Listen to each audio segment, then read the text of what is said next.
RecordsKeeper.AI. Today, we're exploring one of our most powerful features, customizing document classifications. When you upload documents, our AI automatically organizes them into smart folder structures based on content and context. Pretty cool, right? But here's the best part. You have complete control to modify these classifications whenever you need. Let me show you how easy this is. Once you're logged into your dashboard, head to the Records Classification section. You'll see the hierarchy our AI has created.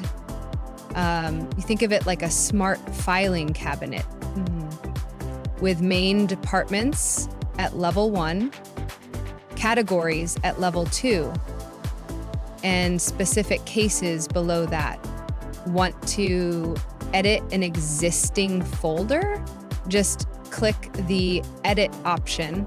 You can rename it, adjust retention periods, or even set legal holds. Need something completely new?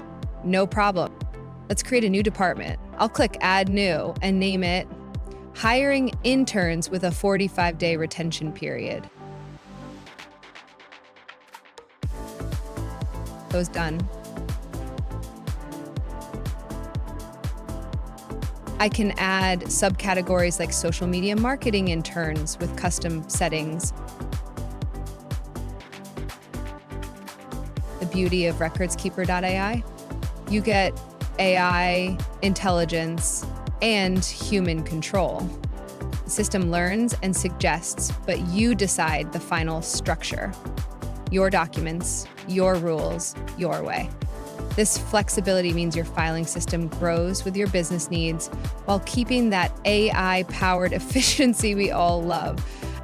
Try these features today and see how RecordsKeeper.AI transforms your record management experience.